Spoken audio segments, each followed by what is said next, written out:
Alright, look. I say that to say this, right? Say, man, what's up? This your boy Charleston White, man. Shout out to M3S3. Yeah. All right, you already know what it is, man. This is the I Say That to Say This podcast brought to you by M3S3. We in the building with another one, man. We're going to get straight to it, man. We have a very special guest to my left, man. If you don't know who this is, you've been under a rock somewhere. Yeah, you ain't been watching the internet. Come on, you ain't, well, you been asleep. You need to slow down on the melatonin. Facts. You know what I'm saying? I got my man Charleston White in the building.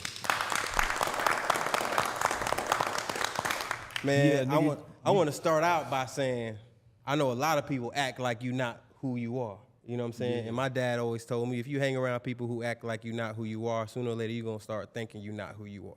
Yeah. I want to start this off by saying, man, salute. Appreciate you, brother. Man, let's give him a proper salute. I've watched you go from salute from the beginning to the end, man. This is a little cheers that we do to start the show off, man.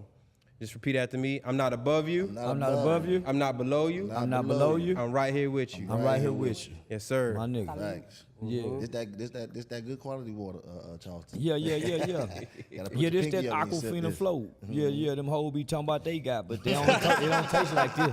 Yeah, they Aquafina ain't, this ain't got no taste. Yeah. And no smell. It ain't tart. It ain't tart. Yeah. Yeah, man. You know, like I was saying, man, it's a pleasure to have you on here, bro. I recognize the star in you. Yeah. I recognize, I see who you are for who you are. You know what I'm saying?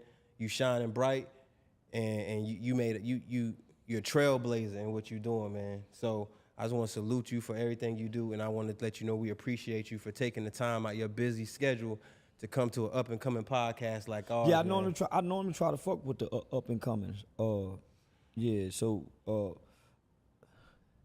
Cause would nobody fuck with me on the up and coming? So I had to crawl up. So I vowed to, once I got a platform that I was gonna wear black people clothes, black people merch. So I did that for years. So I look for the small guy, and we actually growing together. Yes, sir. We all actually been growing together. So yes, sir, man. And my clothing brand is called M3S3. It's 3 M's stands for Men Make Moves. It's 3 S's stand for Sucker Stand Still. And that nigga make quality shit. I got one of the baddest jackets in my closet. Man, look, you got 2 of them, man. You got the leather one and the jean one, and you wore it on platform. I said, man, he really out there supporting. He ain't even really asked for nothing. I met him on, salute to my guy Danza, my brother. Met him on the Danza project. He was like, man, I got you. I was like, cool. Everybody say that. Yeah. But my son hitting me up. That don't mean everybody get the love, though. Dad. Tell them, Charleston. Is that you? Everybody don't get the goddamn love. Like no. Everybody, if you give me something, homie, you get the love. Because the fact that you giving me something, homie, you showing me love. Most people ain't trying to give you nothing, especially something that they seem consider value to them. Right. So, homie, in my mind, the jacket that he gave me, if I was to get that out of the store, it's easily $350. Easily $300, $350. So, and the quality. So, nah, homie, I wanted to show off the quality of what black people can make in the clothes. You know what I'm saying, nigga? I'm still FUBUing it for us, by us, with us, of us, or against us. Yes, sir. You know what I'm saying? So these the new FUBU clothing line. So. And then where I met him at. So I got a lot of respect and admiration and love for my brothers over there at the Danza Project. Yeah. So Danza introduced him as a brother. Right. Yeah. So shit, nigga, we brothers. Say that. That's tough, though. Yeah. Man, anytime you come to Miami, man, anything you need, man, you got the shirt off my back and my team. You know what I'm saying? Well, I've been wearing these pants for 2 days. I wasn't planning on coming to Miami. Oh no? I was in Detroit. Yeah, so I had a booking in Detroit. Danza hit me up. So I shot down here to do Danza. End up getting 2 more bookings, and then you hit me. So I ain't been able to go to the mall or nothing. I seen you talk about the bookings. It was a funny video you put up. You're like, yeah, nigga, I'll be down there. Danza just gave me this, nigga. Yeah. I got this coming up, nigga. You stay booked, man. Yeah. Stay booked. Yeah. So tonight, tomorrow's my son's 21st birthday. Luke, happy birthday. I just flew him in so I can take him to Tootsie's tonight. So he already. Yeah, that's where you went to the. We went last night. Oh, okay. So me and the fellas went last night. So Gio the Plug was in there. Mayweather and Kevin Hart was there the night before, so they took us on a tour. Oh, damn. So we're actually in talks with Tussies, me and Danza to do podcast over there. So Fire. You was in the hood, Charleston. That's the hood, man. yeah, I live in the hood when I come to Miami. Yeah, So that's you the know, hood. I go to Opalaka. I be in 24 karat gold by myself, my nigga, 4, 5 o'clock in the morning. So nigga, I've been fucking with Miami like 4, 5 years now. And then the Haitian nigga, the Zoes out here fuck with me. Right. So yeah, Right. so yeah, I got family out here. You know anything about Carol City? Yeah, that's where Rick Ross them from. Yeah, I know. Rick. Yeah, I was over there where Carisha from. Them projects over there were. You talking the Back Blues? I don't know. They just told me the bricks or whatever they would call them. Yeah. So I was over in that neighborhood yesterday. Nigga just jumped out, passing that money to my people sitting on the corner, getting drunk, smoking weed. You will do that, And bro. yeah. He just be outside. Yeah, nigga. Yeah. I ain't done nothing to black people. So that's what I wake up. Right. Nigga, I ain't never sold drugs in the black community. I ain't never shot a gun at a black man. I ain't never stomped a black man on the ground. You know what I'm saying? And nigga, I gang bangs, and I ain't never brought harm to my people. That's a different perception. Yeah, that you all give of my to. gang banging was fist fights in the boys' home. You know what I'm saying? So yeah, nah. That's your whole life been intentional though? Yeah. Okay. I'm born in 1977, so I grew up in the era where black people talked about the man. Whether that was on Good Times, George Jefferson, you know, the man. So nigga, we was taught, nigga, you don't break into nobody's house around here. You take your ass across that railroad track and break it in front of them white folk houses. You go downtown and con and pickpocket white people. If you go rob a store, you find a white lady in the store. So nigga, we was taught that. So nigga, it wasn't until gangbanging came along that you know, we start to look at each other and say, let's get the black man. But even with that concept, nigga, I've always been racist. I ain't been a gangbang. I ain't been no gangster. Right. Yeah, I've been snatching white people purses. Shit. Right. Yeah. Right. And that was intentional. Okay. Yeah, I'm from the South. So you just Nigga. proud to say, fuck it, I'm racist. Well, we had race fights at school. Right. So nigga, one minute we fighting the white boys. Next minute we getting into it with the Mexicans. Like brawls? Yeah. Deep. It wasn't no gangs before the 90s. Everything was racism. What y'all call y'all? Because down here, we used to call it Cracker Day. Like when the blacks fight the whites and shit. Like that was back in the days. We just called them crackers, but we didn't have a day for it. Every day was to wake up and get the man. Wow. Like Tom and Jerry. Every day, Chasing so that was the concept. Yeah. Damn. That's Yeah. wild. But and vice versa though. they Don't coming get it for you. wrong. And vice versa. You get caught walking through a white boy neighborhood, them white boys in them trucks, hey nigger, ah! And they chasing you. You know what I'm saying? And they jumping out with bats. Wow.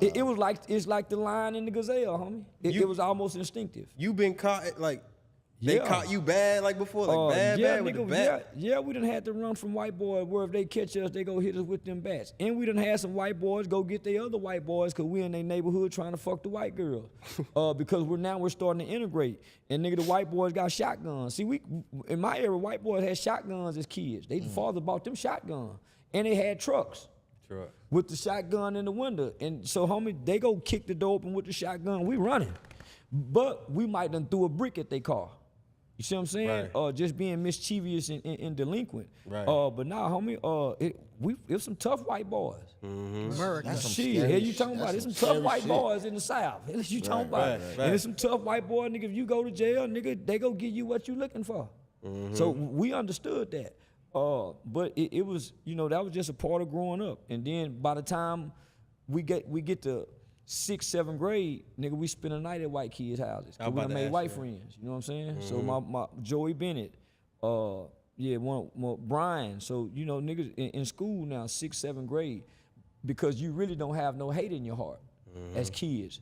You're inheriting what you done heard your uncle and them say. You listen to what them say older that cousins then. them saying. Say You know what I'm that saying? Because a then. nigga ain't naturally hateful. Right. You know what I'm saying? You just listening to the elders.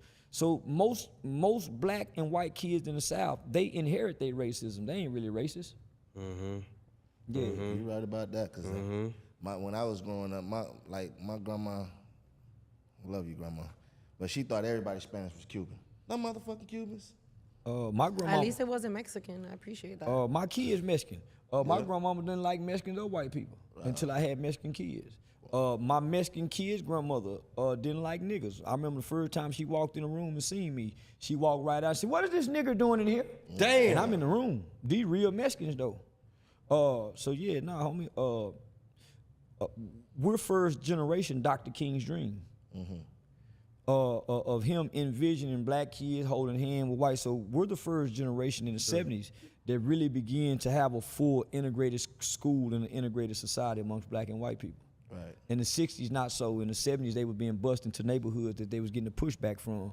80s, I don't know too many niggas went to school with white people. Nigga, I was going to school with white kids in 83. So by the time I got to 7th grade, I done spent 2nd, 3rd, 4th, 5th, 6th, 7th, 8th grade going to white schools. Nigga, we been dating white girls since then. That's where your mind switched? No, my mother was never racist. Damn. Yeah. My mama was never racist. So she was telling you not to be this way. You was listening to uncles and grandmama and them. Yeah. My mama say God has no respect of person, so he don't respect color. Right. Yeah, he made white people, black people. Yeah, all them God people, mama say. But your uncles and them saying different, so you think mama don't know what she talking about. Boy, your mama don't know what she talking about. Yeah, so you got some uncles in the household that's fucking the kids up. That's interesting, because in another interview you said you always listen to what your mama said. Not as a kid. I rejected everything my mother said as a kid. That's how I ended up catching a murder case. Because as a boy, you're trying to identify, and you can't identify with your mother's words until Pops won't there. Pops was there, but I got uncles, I got granddaddies, I got males around. But it's not until you start getting older that you start to identify, and the thing that your mother said start to make sense. But nigga, I joined the gang at 14, rebelling against my mother. I became Muslim and joined Islam, telling my mama, "Nah, mama, that God, you know, just trying to prove her wrong." So most children spend their life trying to prove their parents wrong because they think they don't know. It wasn't until I started having kids, about in my mid-20s, that mom really started to make sense. So by the time in my 30s, nigga, I down there repeat what mama say. Right, you know what I'm saying? Because this shit makes sense. I say that shit all the time. Nigga, this what she say makes sense. And the shit my uncle and them was saying, man, you bullshit ass nigga. Yeah, so that's why I don't respect street niggas. Man, my mama, God, I took on my mama's God because her God, she stood with her God while I went through all these transitions trying to prove you wrong, mama, that shit ain't real. I'm saying, mama, these white people go send me to prison. Son, you don't know what God will put on their heart. Right. But mama, these white people say I'm going to prison. And because of the type of mother I had, it gave me favor in court. My mama wasn't coming to court patting on her head with rollers and, you know, talking crazy to the judge. My mama was said, son, you tell the truth. My mama was the mama at the police station. That the police would go get your mama and bring her in the interrogation room. Son, you finna tell these people what happened. That was my mama. My brother had a murder case. My mama made him turn himself in. You done kill somebody? No, son, you go turn yourself in. I know, he hated it.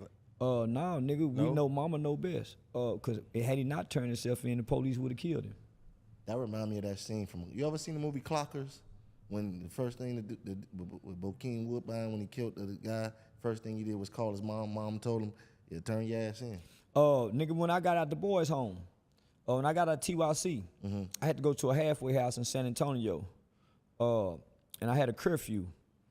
And I wanted to miss my curfew, but then again, I didn't want to go back. But nigga, I ended up missing my curfew, missing the bus. One of the first people I called was my mama. Man, mama, I just missed the bus. She said, son, just go back to the halfway house and deal with the consequences. Shit, nigga, I want some pussy. I cried to mama because I knew I'm gonna go back. Nigga, I cried on the phone with mama and shit, nigga, and I went and dry humped all night long because she wouldn't give me no pussy. We just made out. Nigga just scratched his dick up, hunching. She ain't give me no pussy. And then the next day, they sent my head back to the boys' home with that chafed up dick. That dry hump. And shit, that was, what, 19? The dry hump was fire. Fire back then. All night. All night. You tell your niggas like, yo, What? I already drive. Nigga, I already did that. Yeah, shit. That counted. Like a motherfucker. Wait, so that counts as a body? Back then? Back then, yeah. Man, if my homie told me he drive home, I don't want her no more. No, man, listen. You go from fingering to dry humping. And that's the stages? So we met up at the movie. So you go first, you go tongue kiss. Boy, you go tell everybody y'all tongue kiss. Yeah. We go to the movies. Boy, we go get the finger in the movie. Yeah. Go come back and say, look here, man. nigga put it, nigga, go on. Everybody got that nigga who do that. Nigga, You don't even ask for. He might walk up to you like, oh, you got. That's Keisha, nigga, that's Keisha. And they label that shit. Like, yeah, nigga, yeah. That's a fact. That's a fact. But no, That's man, how you see. all the males in my life was pretty much negative. So I never really had a positive male throughout my life until I started going into the juvenile system to really give me direction. So as a young male who's trying to find an identity, who lacks an identity, you resent your mother words, especially if she's teaching you to be polite. She's teaching you to share, say thank you, say please. If I take my marbles outside and I do what my mother say do, these niggas go take my marbles. Right. Because she's trying to teach me to be diplomatic amongst boys who's not diplomatic. And nigga, they ain't getting the kind of training and teaching that I'm getting. You see what I'm saying? So it was hard to listen to mama. It didn't make sense then. Right. It makes sense now. Do you think back then, if you would have heeded to what she said, would it have helped you I would have been a lawyer. amongst your peers, Yeah. even if Yeah, because most of my peers wish they had a mother like mine. they would have looked up to you? Yeah, and they did, because I was the kid who after school everybody came to our house.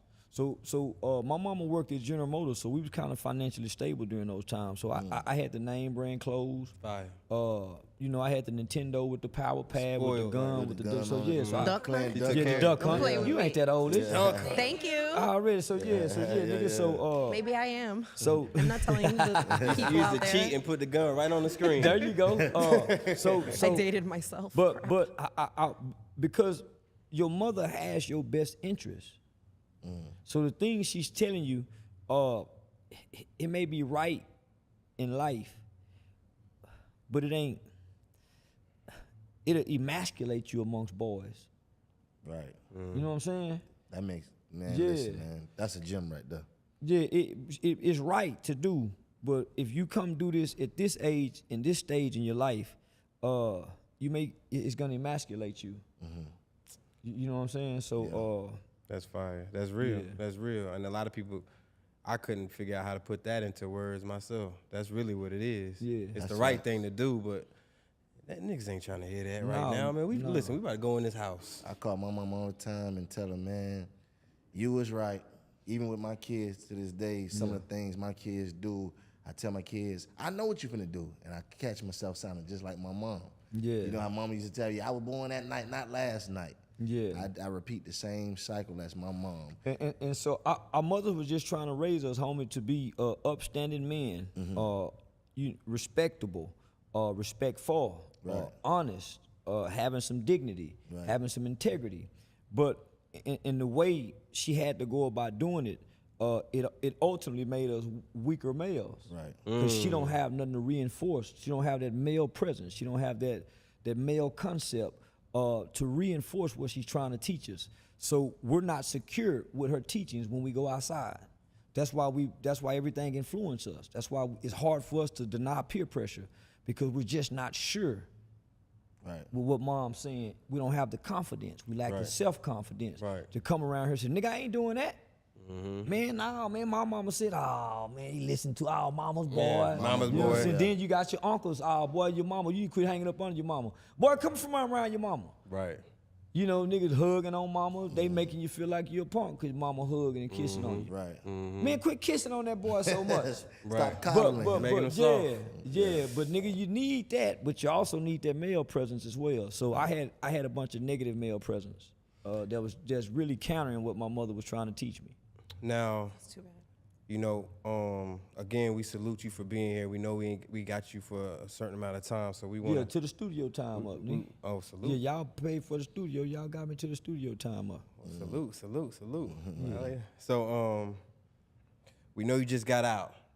We don't want to Yeah. get into what everybody say, why this, why. We want you to tell us what was the real reason. I you had went in for. I had a warrant for violating my bond conditions. for smoking marijuana. So I had a court date October the 10th, and the judge had went off my bond for a dirty UA. Wow. Yeah, so I had to spend a weekend in jail. A weekend. Seemed like 2 weeks. It been seemed like 2 weeks, nigga. Shit. Over the weekend. But yeah, I had to spend a weekend in jail. Judge had his mind made up. I did a YouTube skit right when I was big on YouTube. So I was just getting big on YouTube. So like my first year or something. So my cousin got a house full of cats. And he's an elected official. He's a precinct chair for the Tarrant County GOP Republican Party. So I go over his house every morning because this is where we work. This is where for a long time we used the land of our family to kind of make like a trade school for kids. So I would go over there every morning. He worked on transmissions, taught kids how to work on transmissions. So I would go over there in the morning. And yeah, you bitch ass niggas laying around in bed, y'all ain't no men like this. So I would go over there and do my content and shit. So I had just bought this mace gun. It's orange and black little mace gun. So it come with a water canister and it come with a mace canister. The water canister is for a tester, so that the gun work. Right. So I used the water canister. So I turned the camera that way and squirted it. And then turned the camera back my way and said, yeah, every time I get mad at white people, I mistreat cats. I hate cats. Nigga, I've been killing cats out. So somebody that was online on the YouTube live watching that, they sent that video to their local police department in a whole nother state. Damn. They police department sent it to my police department in my state. So this is like December 2020, January 2021. So I get a phone call. And the 14 years? Nigga, 2020, right after the pandemic. So the police in my town know me, homie. So they call me and say, Charles, man, we got some reports you make. Man, come on, man, y'all see that motherfucking video, man. Y'all know I ain't done no motherfucking shit like that. Y'all looking at the video. His exact word was, man, you might want to be careful because somebody called and reported you. I said, man, y'all see that's complete bullshit, my nigga. Come on, man. So I heard no more about it. So they 2021, 2022, 2023, when I get attacked in the barbershop. Right. When I get attacked in the barbershop by those two guys, the way I responded, I got charged with 2 aggravated assaults and a deadly weapon. For response. Even though you was like, Yeah, I was protecting attacked while I yourself? was asleep. Yeah, you was defending. Well, when the police mad at you, homie, Oh, they can make it stick. They were already mad. yeah, they was already mad. And the reason they were mad because I had just done this Cam Newton interview. And, and in that Cam Newton interview, I spoke about some things that That was like 10 months ago. Yeah, I spoke about some things that I should have left buried because he was pressing me. Right. So he was pressing me, homie. was So pushing the bitch issue ass, too, yeah. yeah. So I spoke so much truth about who I am and what I My one of my best friends, one of my good niggas, homie, his son killed a high-ranking police officer. Yeah, so he killed a high-ranking police officer. And I was working with law enforcement at the time, doing trainings with procedural justice, training the United States Department of Homeland Security Human Trafficking Division. So when he killed that officer, they killed him on the spot. Damn. And I said this on cam. They killed him. Oh, yeah, you did say that. Yeah, homie. They broke his arm in 2, like a pencil. So rather than the police arresting him for capital murder, letting him go to trial, homie, they executed him because Garrett Hubb was a bad motherfucker, and they loved him. You killed the Yeah, man. homie. So they killed him on the spot. They choked him, and he was a little bitty nigga like me. They choked him, shot him in the foot, and shot him in the chest. So when I got word of that, because of what they was teaching me for procedural justice, I started telling the community that they are responsible for Officer Garrett, for these 2 people being dead. Had they really followed the procedural justice that they used me to come teach and present to black people, then the officer and that kid would still be alive. Right. So they basically hunted that kid all day long. They had already had prior information that they had been committing robberies. They had been robbing Mexican bars. So they had already had prior information, so they followed them all day long. They watched these kids go inside of a bar. They could have easily stopped them as they were going in. Free, motherfucker! But they already had police set up on the inside, so they wanted to catch them in the act. Plotting. Yeah, homie. So, so once I talked about all that, when that interview ended and I got back home, I had these warrants out for me. Yeah, you already know they don't play by their own. That's crazy. Which is crazy because, you highlight the police a lot. I back Yeah, the blue. he- But you gotta understand, this is my hometown. Right. And your hometown don't accept you when you're great. No, and that's biblical. There's a scripture in the Bible that says, no person with honor, or no prophet has honor or is welcome in their own hometown. That's why everybody who make it have to go out and make it, then come back, then they clap. Right. That's why your city don't support you. That's crazy. Especially if you great.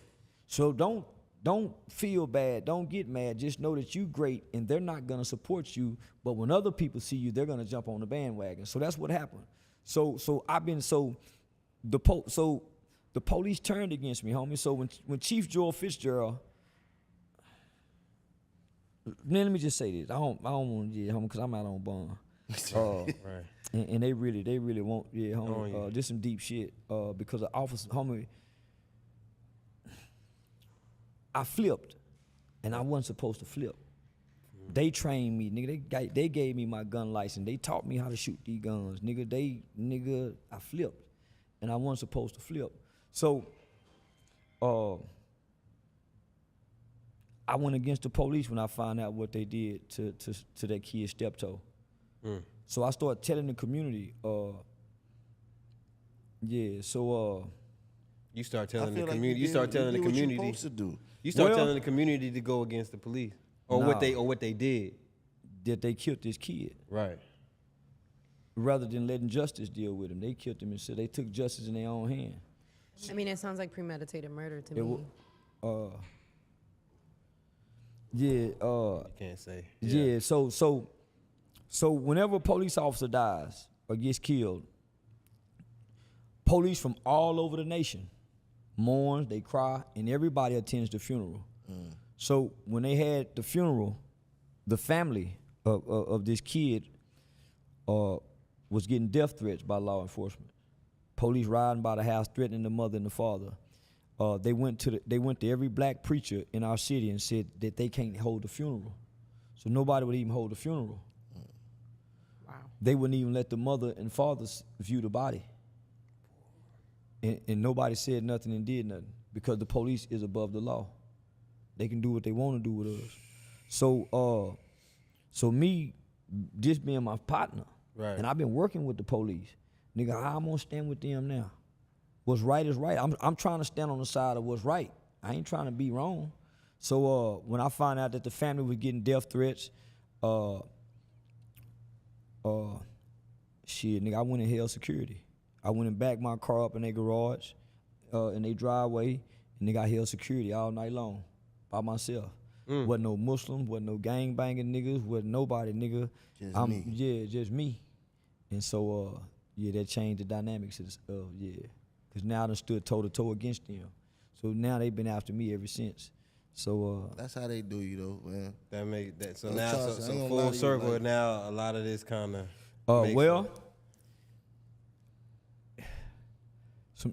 a bunch of shit transpired. I left the city, everything died down.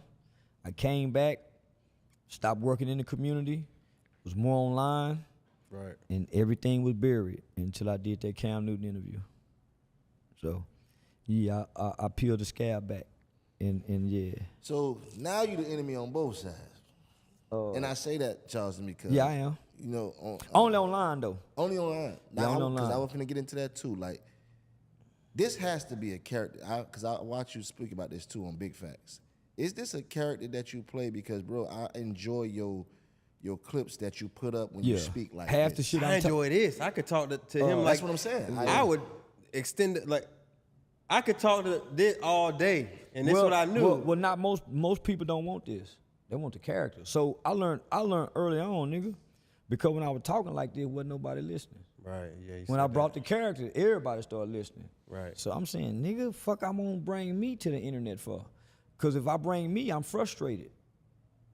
I'm disappointed. I'm hurt. I hate niggas for the conditions we in. So nigga, I don't want to bring me. I want to work on my heart while I'm cussing niggas out online.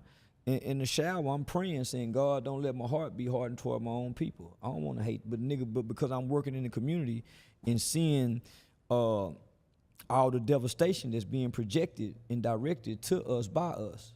So nigga, how I'm gonna be mad at white people? How can I stay mad at the police when these niggas just shot up a 93-year-old woman house, nigga?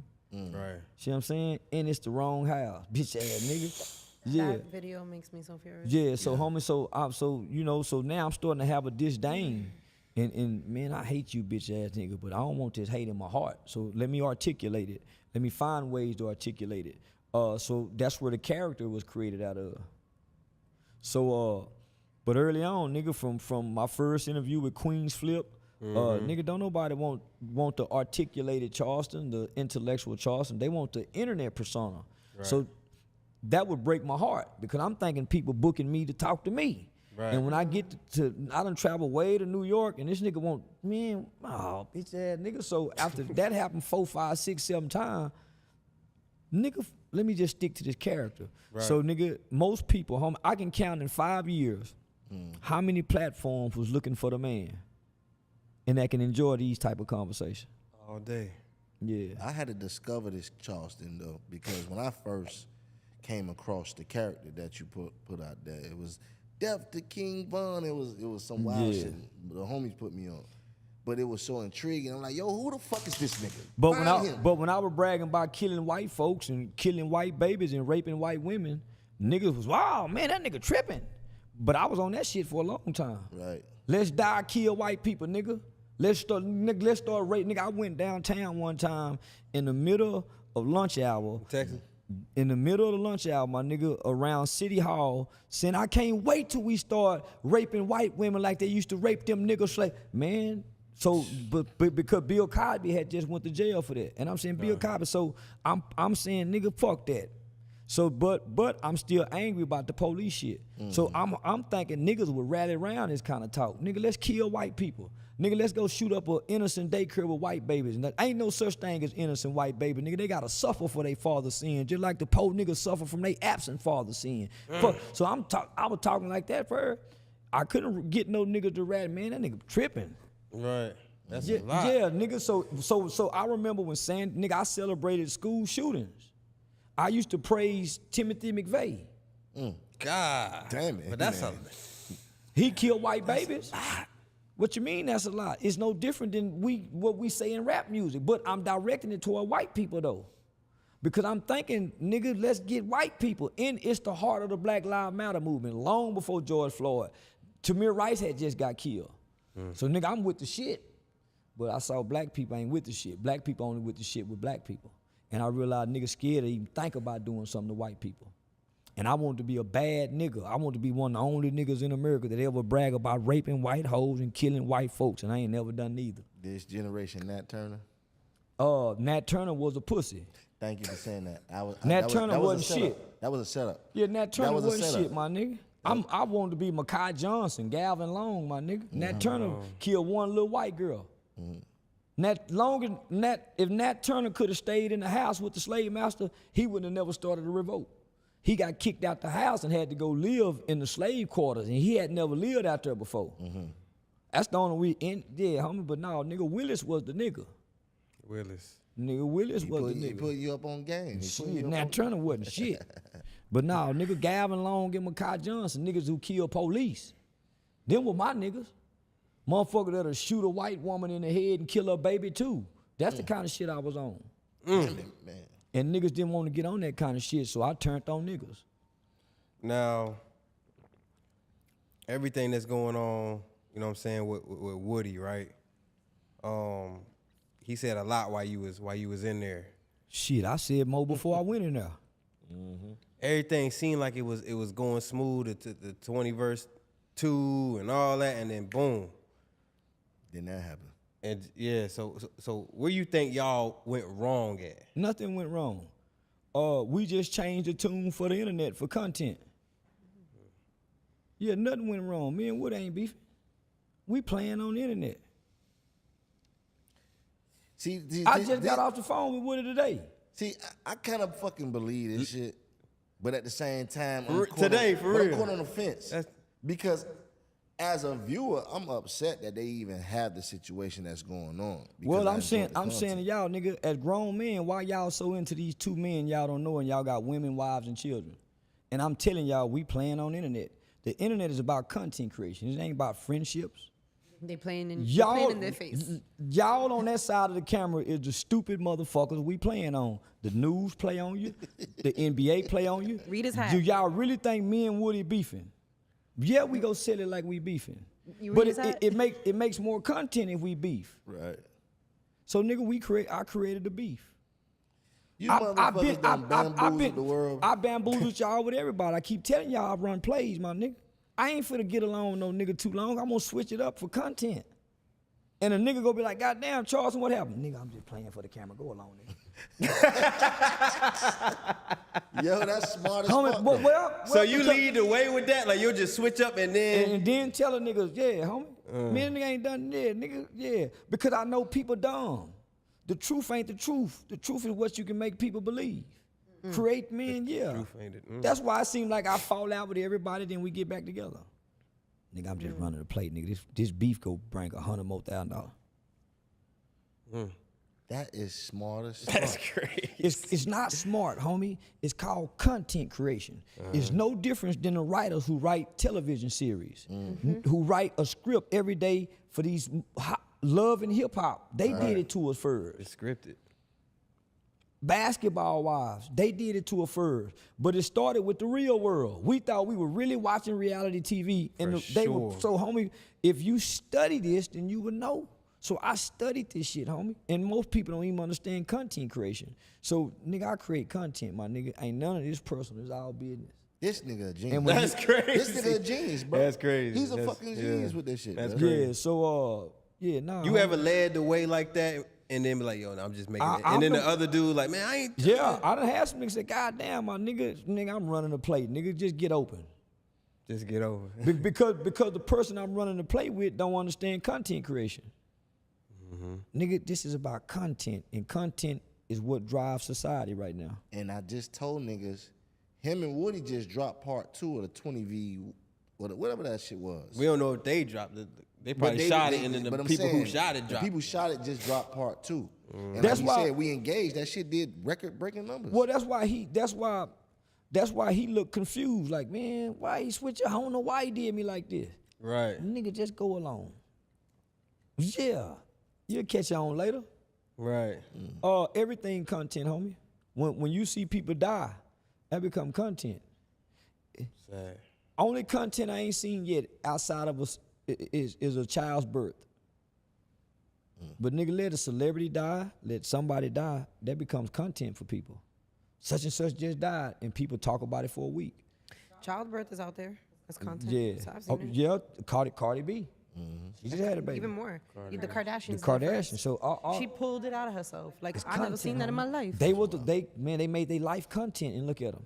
So you just have to be able to have the wherewithal to withstand what comes with being a content creator, especially if you put your life out there. That's why can't nobody shame me, because I make my life content. But you do it in a way to where some of your life is still private. Yeah. Like Kardashians, like everything is out there, but you, That we the personality is out there. But like Charleston White, all that, like Man, but most people don't know, nigga, I'm a perfect gentleman in real life. Yes, sir, no, ma'am, Right. excuse me.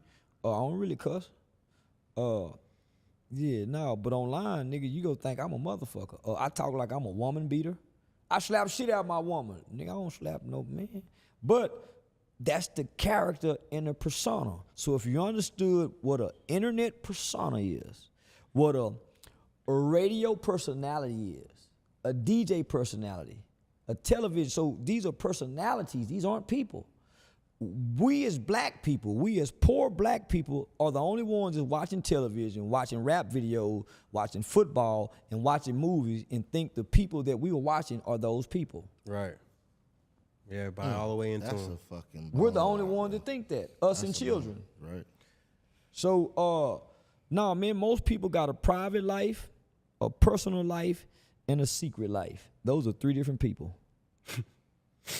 Those are 3 different people. So I'm saying to myself, nigga, why would I bring me to the internet? Why would I bring the real Charleston to the internet? Why would I go live and read my light disconnection notice? So everybody can know my lights is about to be disconnected, and I may need to call Dewberry and borrow some money to pay my lights. Have you ever seen anybody do that?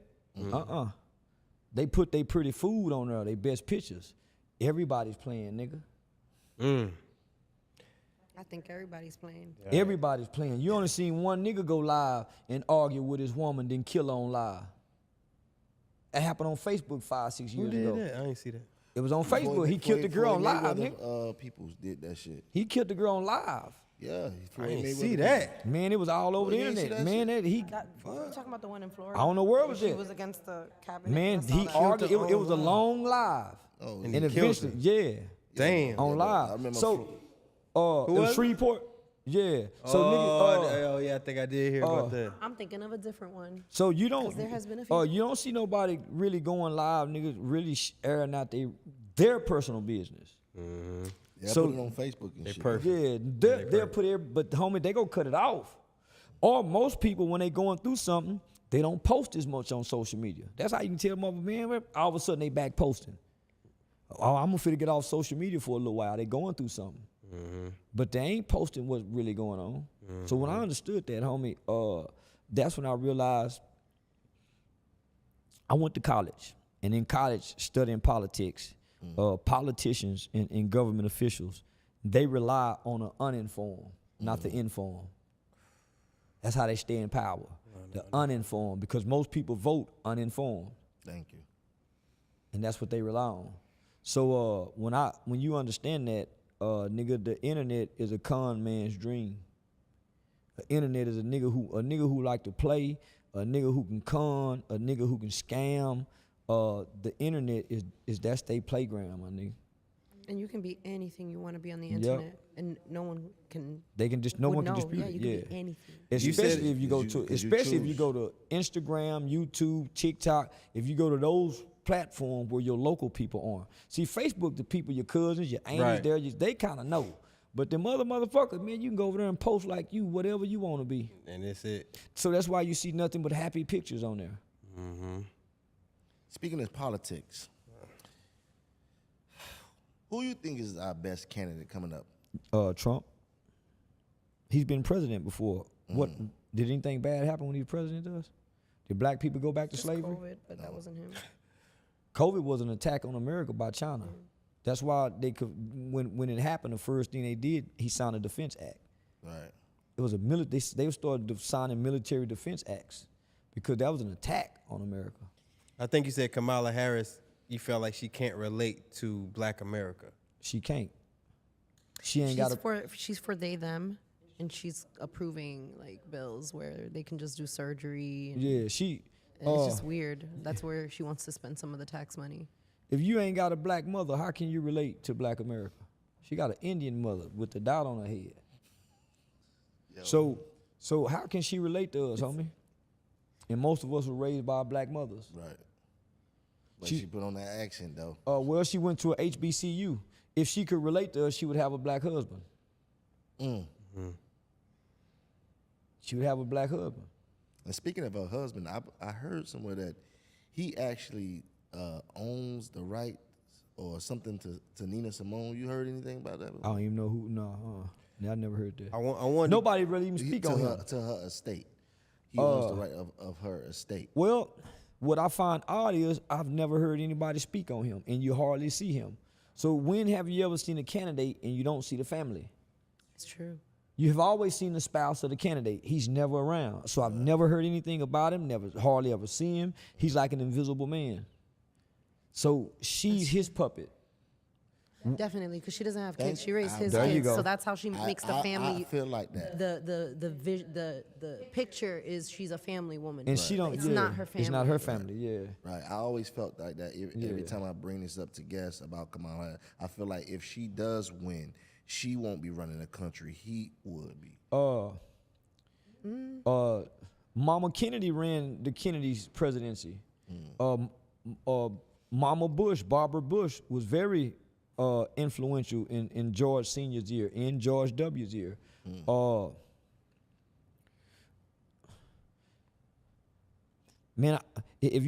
Most women have remained silent in the White House, but had great influence. Because Michelle was president. Obama was her puppet. So when you feel like Obama was Michelle's puppet? yeah, I think Why you Michelle's feel like the reason Why you that feel like that? she made him. she reinforced the vote. Yeah, she her made him. strength and her power behind him. They say behind every strong man is a stronger Yeah. woman, and that's Michelle. You just wanted that insert. I No, know. no, Yes, I no. did. no. You feel like that? Yes, I did. I believe that wholeheartedly. No man have ever been great without a woman. So if you want to be president, get a wife. No, I believe That's that. good. I believe that. You also. feel like no man. No man throughout history have ever been single by itself and been great without a woman. Not That's one. facts. You can't name one That's man facts. that's ever been considered great was a single man by itself with no woman. It don't exist. I always. Now I want to know. I I want to agree know with you. why you think that is. Because don't think he I knows. don't think it. I studied history. Thank you. I studied history. Why is that though? Wars What is it? always- What is it? Wars, Because Because, I because, wanna know what he thinks. because behind every strong man is a stronger woman. The greatest commitment between man and woman is to each other. The greatest motivation to a man is a woman. It ain't another man. It ain't money. It ain't nothing, nigga. he seen goddamn Achilles. What happened? You didn't see that man took that damn wife. That man crossed all them seas to go get her You know, back. Troy? She helped win them wars. Most of the wives help win wars. They are the best strategists. Well, listen, homie. When a great man comes in the house and he closes that door, and Secret Service is standing outside that door, and he can finally talk, that's his confidant who he confide in. She the one say, baby, you can do it. I believe in you. Nigga, she breathe life in you and that world beats you down.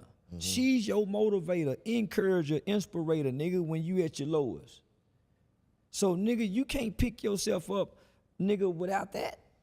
That's the spirit talking. A homie can't do it. Nobody can do that. Nah. But Unless you and your homie fucking.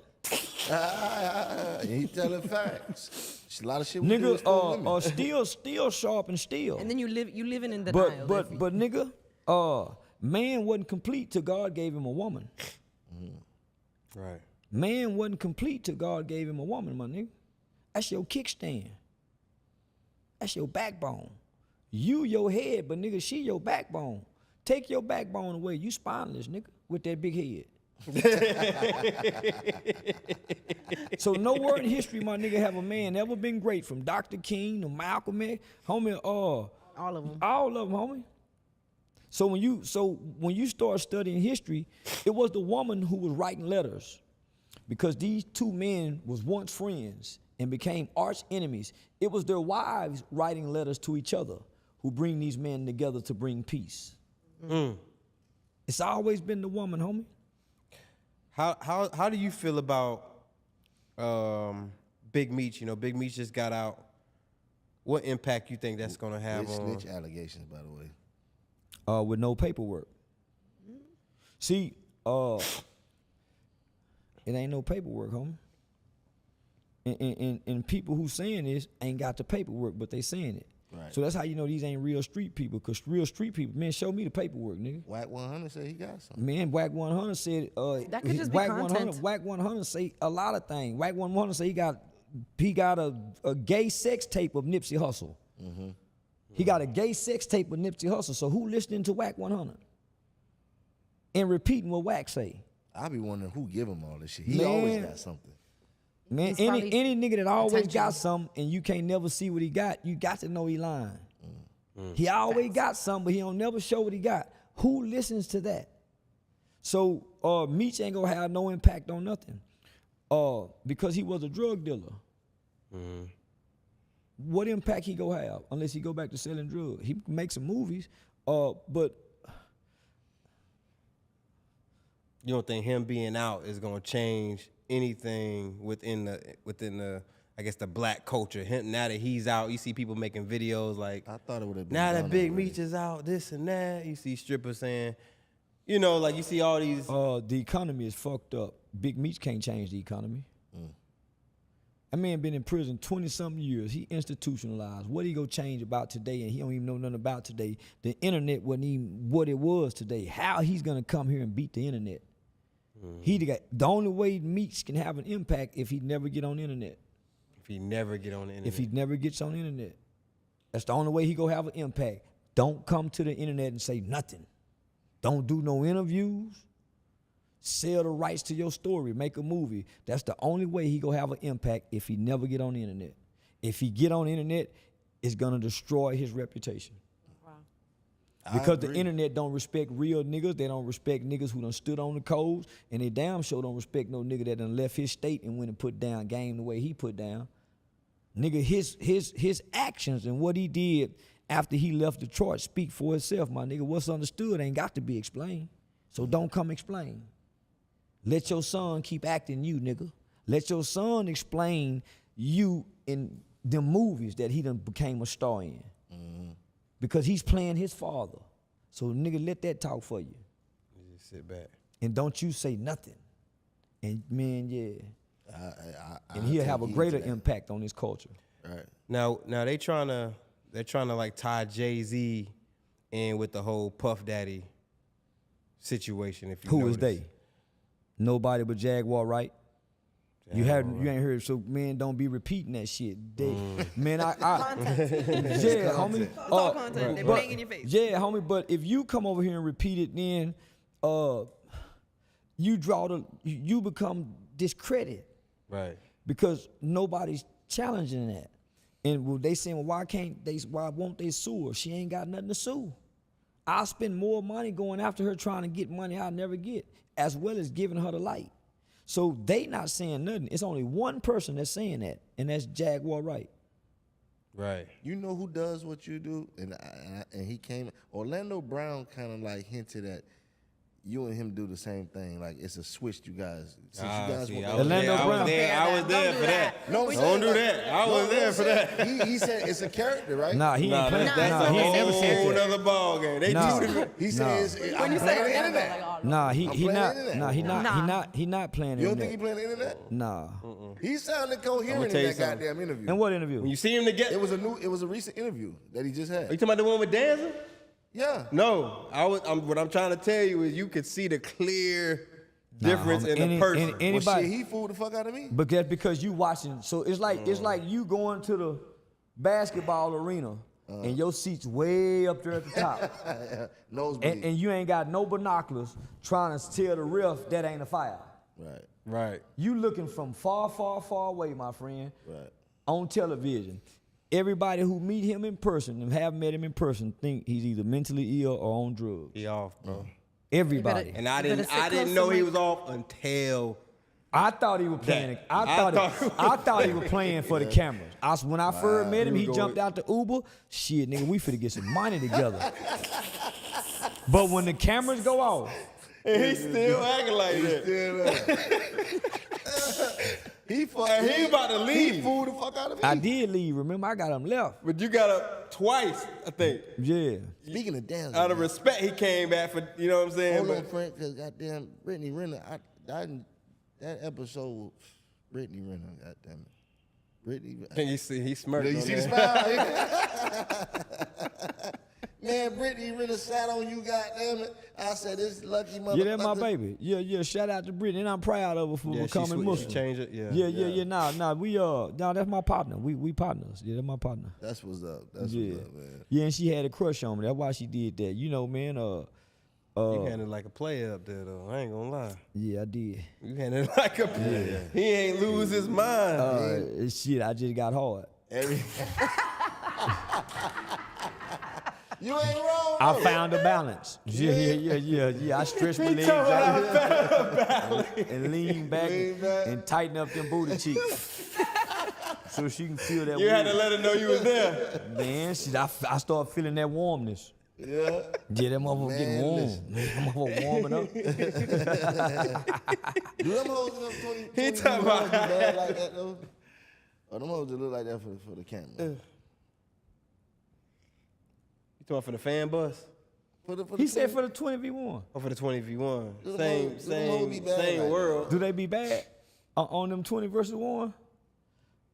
Yeah, they be some beautiful women. Yeah. Look. Oh, shit. She snuck in here. Oh, shit. Yeah, they be bad in real life, nigga. Oh, that's wild. This nigga, hey, he that nigga low. See, low key. He's so low with it, it's crazy. Yeah, nah, homie, them Atlanta hoes be ratchet. Yeah. Right. Yeah. Them hoes be coming with mixed mac toenails, paint toenails, all kind of shit. But boy, listen, Indianapolis is the baddest I done seen, and I done a lot. I've never heard that. I've done one with the porn stars, the OnlyFans girls. I've done some with a talent agency. But shit, nigga, ain't nothing beat Naptown. What? You did anything in Florida? What? What you talking? What? Nigga, I done. I'm asking him. So I done. Okay, I my done. bad. I done all. So all your top porn stars, all your top OnlyFans models, I've done 20 versus 1s with them with the fan bus, right here in Miami. This is where I started doing them at in Miami, and then I done one with Aiden Ross that had some bad little bro. Miami had the baddest till I went to Indianapolis. What's the difference between between Miami and Naptown? What separates? What makes them better? The ones in Indianapolis was born bad. The ones in Miami was made bad. Maybe. So the ones in Miami, all of them had their bodies done. The ones in Indianapolis, most of them didn't have no work, no makeup, no eyelashes, Just real hair, naturally real ass, real titties. Yeah, they were natural. Yeah, them yeah. them little motherfuckers were natural. Shit. You prefer natural over? I prefer women. Right. Yeah, I prefer women that's real women that look like women, and you can't tell what done had. What's the big girl house you say you used to go to? Big Rose. Big Rose. Yeah, and in the middle of the night, by 3, 4 in the morning, leaving the club. Yeah. Me and a bunch of niggas used to bump into each other, waiting for to come out and go fuck Big Rose. Cool. I ain't missed that. Who Big Rose? See, you gotta watch. You gotta watch the content. You watching the content. You know the fat girl everybody sneak and go fucking don't nobody know, but the nigga just fucking her. You know the fat girl with the good pussy in the hood. Give me the sneakiest. Yeah, nigga, and shit, everybody pounce on her, and that pussy be good, boy, and we all know we fucking her. Yeah. If we had one in school, we either ran a train on her, Yeah. you know what I'm saying, But or we everybody snuck don't- and fucked her and played like we didn't like her. Right. Yeah. Facts. Now all the porn stars you be around, but you really not a super freak like that. I ain't no freak at all, nigga. It sounds like he be saying like, nah, I just like. Yeah, nah, you know what I'm I saying? ain't no freak, nigga. I'm a nature fucking nigga. I go in heat like a dog, and then I get out of heat, and then get back on my horse and pursue purpose. But now, nigga, I ain't waking up trying to chase no pussy, and I ain't stopping to do nothing to get no pussy. My pussy got to be playing. Playing. Yeah, playing. We go do this. You know, yeah, nah, nigga, you can't spontaneously give me no pussy, and we ain't in no relationship. Even like through I ain't all pussy the- driven, homie. That's a weak nigga, my nigga. I got Right. goals and aspirations. I got shit to do. Right. Yeah, nigga, Right. just to stop what I'm doing and go get some pussy. Nigga, when I went to jail this last time, nigga, one of the porn stars, nigga, they sent me money in jail. Damn. Shout out to Vicky Banks. Vicky Banks. Vicky Banks. Yeah, Vicky Shout out Banks. to Vicky Banks. Yeah, Fire. nigga, shit, niggas, Vicky Banks. yeah, homie, because I'm a gentleman. Yeah, the perverted nigga that like to fuck, he don't get that kind of treatment. Nope. They get that dick from him and brush him off because they You know said he. that- you said that like you got knowledge. They know he do that with everybody. Because us women, we don't. They don't, homie. Listen, the nigga that fuck I respect everybody. a man like him. The nigga that fuck everybody, when he walk into a room, his value goes down because, oh, girl, all he want is some pussy. So the things that he say is discredited. They don't, he brush him off. And he don't make women feel comfortable because they know he got a look in his eye that he looking to fuck. I don't let no woman catch me looking at her titties. My grandmama give me that game. My grandmama was a street hoe. You don't let no woman catch, because she go put you in the category with the niggas. Yeah, and she go treat you like the sucker, like the trick. So now, nigga, I show up, if I'm gonna show up trying to be sugar daddy. I don't want to play trick. So like trying to take care of whatever they need done. Now, nigga, just meet a need as a man. Not trying to take care of nothing. Nigga, just see a need and meet a need. My nigga, when he first met his woman, first met his wife, nigga, she working 2 jobs. Say, you go quit one of them jobs. What you want to do in life?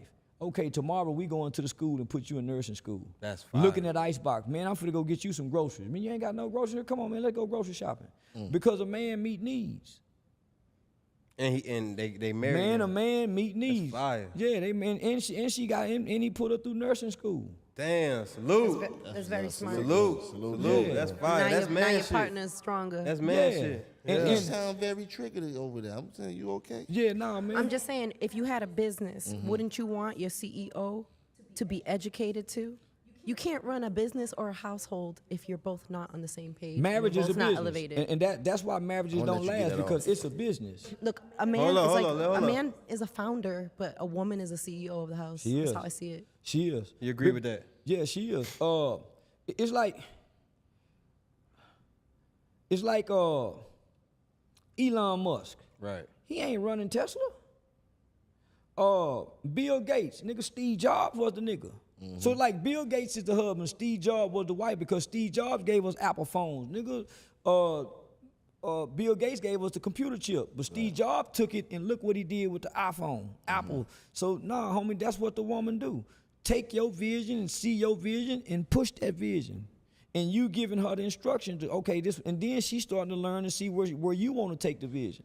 But see, you as such a, you create as you go so many different, you know what I'm trying to say? So you telling me that women, you have women that's kind of like push it. It just, from the outside looking in and then even talking to you, it looked like you like, boom, and you like grabbing other people like, you need to do this. You, boom, let's do this. It don't seem like you have, I don't know, you know what I'm saying? But it don't seem like there's like a woman that's kind of just like doing that. It feel like it's you creating this and making your own path, and whoever with it is with it. I don't know. I'm creating content, but I still need for you to get the credit clean. I Right. still need for you to go get the credit cards. Right. You know what I'm Talk saying? that shit, Charleston. I still need for you to keep groceries in the icebox so I can eat. Okay. Yeah, nigga. Okay. Let him cook. Yeah, I goddammit. still need to come home and I got clean sheets, just a clean house. Okay. Yeah, I still need to hear it's gonna be all right. It's gonna be all right. Yeah. The world beat me up, man. It's gonna be all right. You're great. So I still need that, my nigga. Okay. Nah. Okay. That makes sense. Man, Charleston, you that nigga, man. Fuck all that. Yeah, bruh. nigga still need that, homie. I ain't gonna lie to you. The I had a woman, different the perception. woman's sole purpose was to be a helpmate, nigga. She was created to help. And nigga, Uncle Wayne was a pimp. And Uncle Wayne distorted the concept, but he said, shit, say, nephew, you ain't got no business fucking with a woman unless you got something for her to do other than fucking on her. Because if you ain't got nothing for her to do, all y'all gonna do is fucking fight. You need ain't got nothing functionality. for her to do. Baby, look, watch this for me. Baby, earn this for me. She needs something to do. Or she gonna be sitting around watching your flaws and picking up on all your flaws. Charleston, you watch battle rap? Hell, nah, man, shit, nah, man. Listen to no battle rap ass nigga. So let me ask you Them this. niggas don't Oh even be yeah, talking 'cause about nothing. I'm gonna eat your kids, and man, they don't even be talking about they nothing. I we need definitely- some, I we need something def- for my soul. I need a beat for my soul. we definitely got a huge battle rap following. So we definitely had I get ask it. him what he think about. So what's Charleston White's thoughts on battle rap? A bunch of broke motherfuckers that ain't got nothing else better to do, really Damn. want to fight each other because you can see the aggression. They ain't got no game. Nigga, I come up on the game, nigga. Crack like this, ghetto dope. Ghetto dope. Master P taught a nigga how to cook dope, nigga. You got some niggas in battle rap that do that though. You said some. Name me one. We don't know them. Goods. Geechee got it. We don't know these Geechee niggas. got it. They know who Geechee Gotti is. But not in mainstream hip hop, just in the battle rap world. Right, Because battle rap is not substance. There's no substance with it. Niggas ain't booking battle rap niggas for shows. These niggas ain't selling out arenas. People are going to see battle rappers hoping one of these niggas headbutt each other, fight afterward, cause they be so close up in each other's face. It's all about tearing a nigga, battling a nigga. Right. Okay, nigga, go make a battle rap album without talking directly to that nigga. It don't sell. So it's just like a nigga who wake up every morning on Saturday and go play basketball.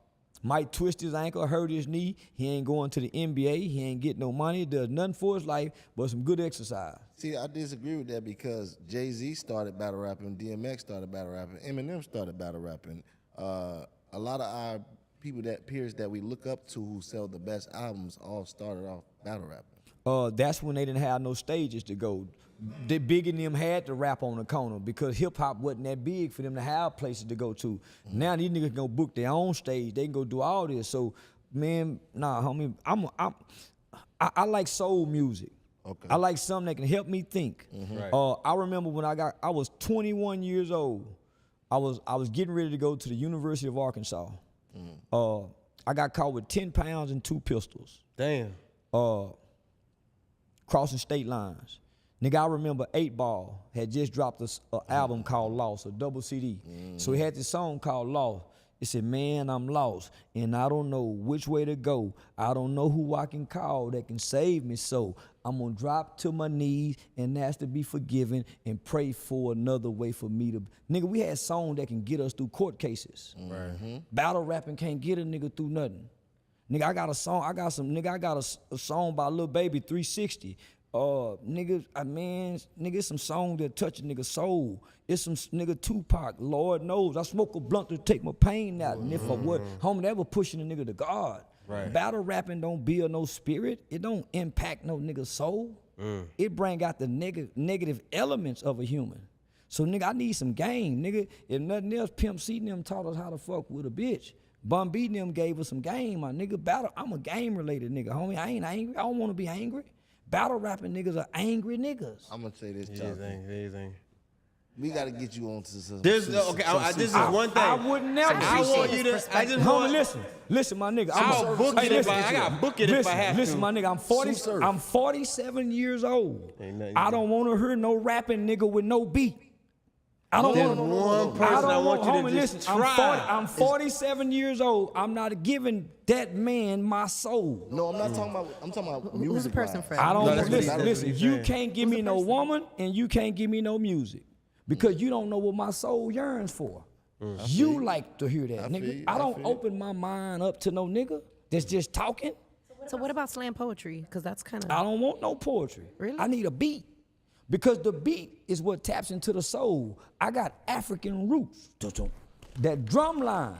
So if you take the drum line out of it, you can't tap this soul. All that, man, I need a beat. Because that beat is what hypnotizes me for the lyrics. That's why right now you got great beats and horrible lyrics because you're hypnotized. I need that beat for my soul. The beat is for my soul. The words is for my spirit.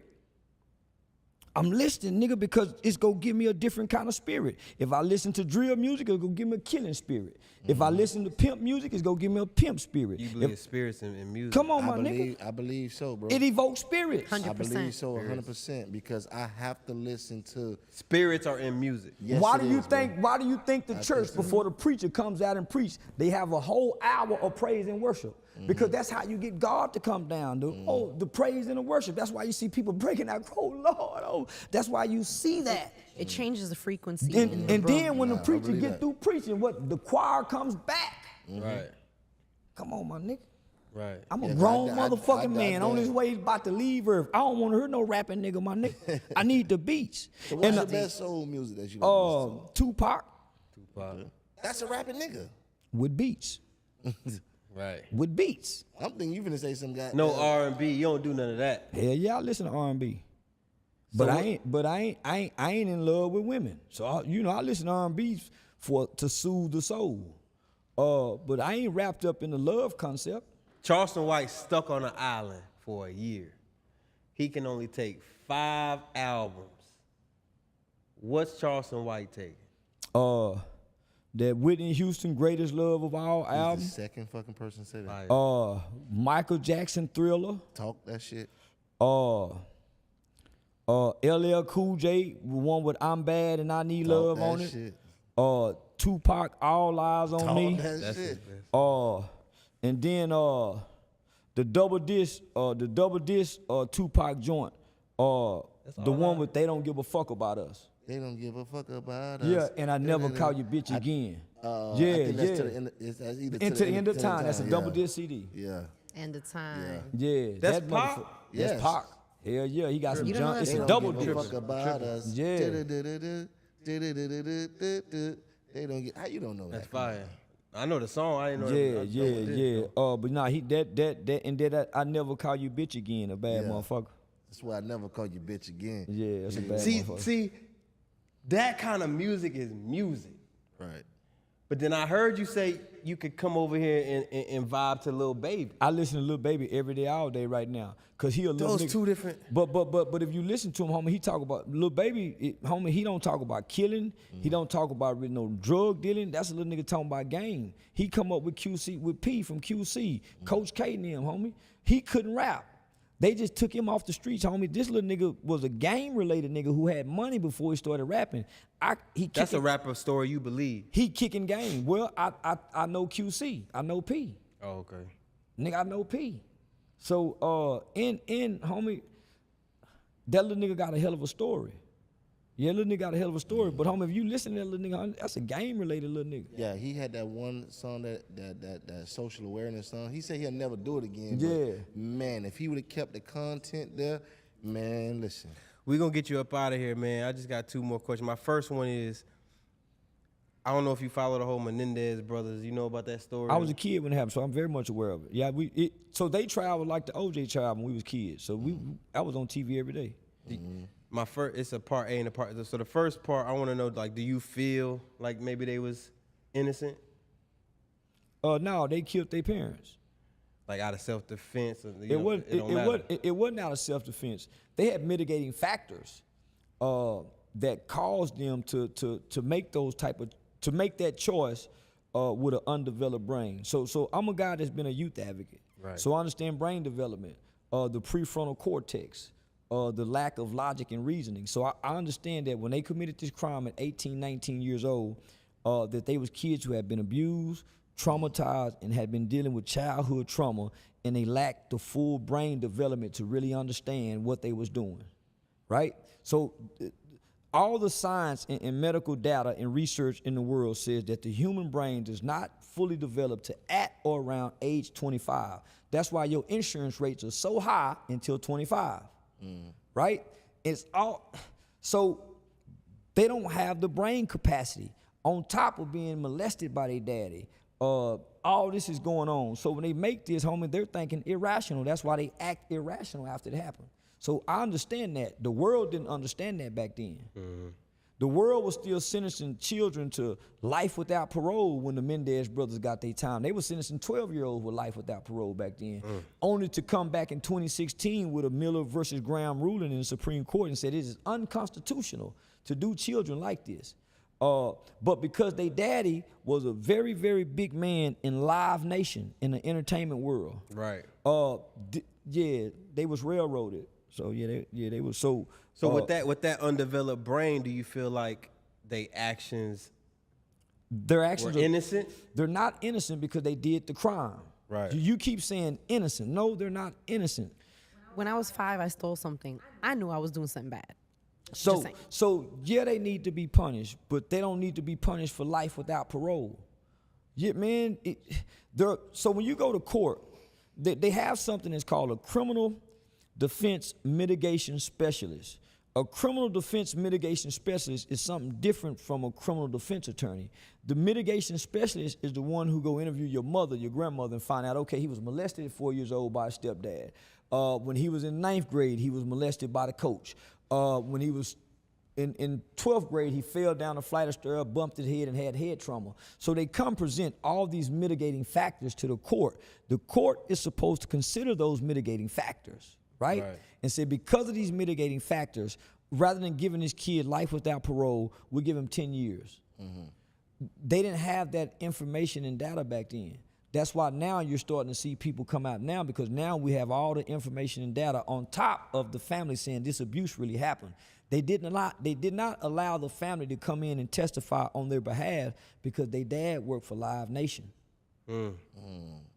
Live Nation is big, so imagine, homie, yeah. And they was just becoming Live Nation back then. Right. So homie, so they're not innocent. I think they've paid their debt to society. That was my next question. Kim Kardashian is now trying to get them out of jail. How do you feel about that? She's gonna get them out. Yeah. Part of what Kim Kardashian, homie, she's done a lot in criminal justice reform and trying to help people get free. Homie, she even tried to help Larry Hoover. That's a surprising answer. I thought you were going. Nah, homie, she tried to help Larry Hoover, nigga, so I can't discredit her. And nah, she really tried to go get a law degree, and she been going to go try to free some niggas. So yeah, it's always been the white woman like her, my nigga, to come try to help a nigga. yeah, so that's why I ain't never been mad at white people. Niggas, I always been a white school teacher like her, a white probation officer, it's always been a white woman, homie, that had some kind of compassion for the nigga and to go against her white husband for the nigga. Don't do the nigga like that, baby, just a nigga, boy. So yeah, it's always been, and she got compassion for the niggas. All right, this is my last question for you, and we gonna get you up out of here. So, shout out to my boy Q. His little man, this is a little innocent question, man. His son, said he wanted to ask Mr. White, what's a secret you could tell me right now that you never told anyone? I didn't like my grandmama going up. Yeah, I told my mom I don't like my grandmama. We didn't have grandparents. Yeah. Yeah, I don't know what it's like to have grandparents. Wow, bro, that's surprising. Yeah. You strike me as a person that went to grandma's house. My grandmama was hooked on heroin for 40 years. My grandmama and my granddad abandoned mama and my aunties knew when they were young. My granddaddy was a womanizer, beater, that pimped on her. My granddaddy drove the school bus. Right. Nigga, my granddaddy was pimping on the hoes that worked at the bus barn. He had them stealing, selling pussy. He had a barber shop. My uncle pimped. My mama was the backbone. So my grandmother was on heroin when my mom was kids. So by the time I got older, my grandmama crack was here. So I had a crack addicted grandmother, and I never liked her because I saw how that affected my mother. My mama would go look for my grandmama and go get her off the streets, try to clean up, and she come in the house and be mean. And when she be going through her withdrawals on the couch, I used to have all kind of mean thoughts about her. Man, bitch. But that's just as a kid. And my grandma and she was mean with the, coming off the withdrawals. And I didn't understand that. So we never had a relationship with grandmother. But but her great grandkids don't know that side of grandmama. Yeah, and her church buddies don't know. So yeah. Yeah, okay. So yeah, nigga, I ain't never told nobody that. Salute. Thank you for sharing. Yeah, thank you for sharing. There you have it. And there's a lot of kids today don't like their grandmama. It's just that these kids today kicking their grandmama's ass. I have a putting their grandmother I hands don't on like. I have one I love. And that's crazy though. Well, nigga, because there's a lot. Kids putting hands on their grandma. Man, I done see a lot of videos of that, homie. That's today's kids. Today's kids today's young niggas will beat up their grandmama, their little sister, and their aunties. Nah. These today boys do. But why because the father ain't in the house. It ain't got nothing to do with the father. It got everything to do with the mother and the grandmother to them. Tupac said that we're gonna make a race of babies who hate the ladies that make the babies. And here we are. Yeah. He said that in a song. We're gonna have a race of babies who hate the ladies that make the babies. And that's keep your head up. And nigga, that was before this time even came. And so we in that time. That's my favorite song. Yeah. My favorite Tupac song. One of my favorites. Yeah. Charleston, man, We'll sing it later, I okay? thank you so much for the insight that you gave. You changed my perspective. Well, you've been changed my perspective about you, brother. I just want you to know that I actually study and I'm a supporter of yours.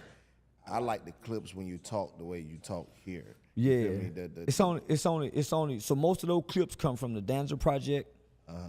Anton Daniels. Real Life got a few of them. There's a guy by the name of TikTok Boss who find great clips off. But there's very few platforms, homie, that can sit down with me and they can evoke the man. That's what because they be looking for something else, homie. Right, they want the clickbait. Right. They asking the internet questions. You know what I'm saying? So it's supply and demand for me. I wanted to make sure I did the justice of asking why you ain't ask? But as you can see, my main thing, our meat and potatoes, was Charleston White. There's substance in Charleston. You know what I'm saying? You have a lot to bring to the table, and I feel like even after the internet era, you can resurface as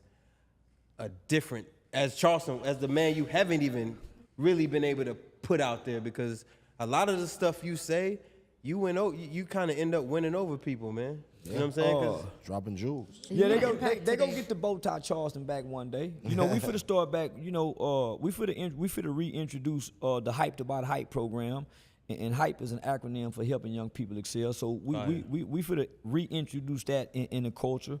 Reaching back and start to work directly with the youth again. So ultimately, that's my purpose in life. Right. So like the old niggas say, Jonah in the whale got swallowed because he wouldn't fulfill the purpose. The whale spit him out when he ready to fulfill the purpose. Right. So eventually, nigga, you gotta fulfill it. Mm-hmm. Right. So I ain't gonna say I got off course, but I was detoured. Yeah, I was detoured. And it's fire because now you got everybody's attention. So once you do decide to, you got a lot of people to support that. Facts. Again, salute Charleston White, man. I know your schedule's crazy. And you decided to come through and rock with an up-and-coming podcast like ours. I wanted to get a little nap in. I wanted to get a little nap in. Anything you want to let your followers, your supporters, your fans know? Which camera is his? That one. Man, y'all make sure y'all go check out the movie Wrong Address that I star in. Me, Alex Stein. We got 3 movie premieres coming up. A great movie. I got not my first role, because one of my first roles was with NLE Chopper and them in that short film. I got to really debut my acting skills. But in this role, I get to play a serious role. I play a father whose daughter get involved with a street guy who ultimately my grandson ended up getting killed. So yeah, this a bad movie, homie. When does that come out? It come out in like 3 weeks, 3 or 4 weeks. Yeah, okay. Yeah. I'm proud to say me and my family will be supporting that. And watching that, brother. Yeah. I like that type of stuff. Yeah, and it's a great movie. And shout out to Meezy, man, a young producer out of Jackson, Mississippi, done a lot of movies with Tubi, Murder Pain. That's my guy. Yeah. So now it's gonna be a banger. Yeah, it's gonna be a banger. Y'all make sure y'all tap in, man. Support everything my man got going, Charleston White. Yeah. Thank you for watching this episode. Make sure you like, make sure you comment, make sure you subscribe. Remember to get the behind the scenes stuff. It's the I Say That to Say This podcast brought to you by M3S3. Shop www.m3srepair.com. Salute.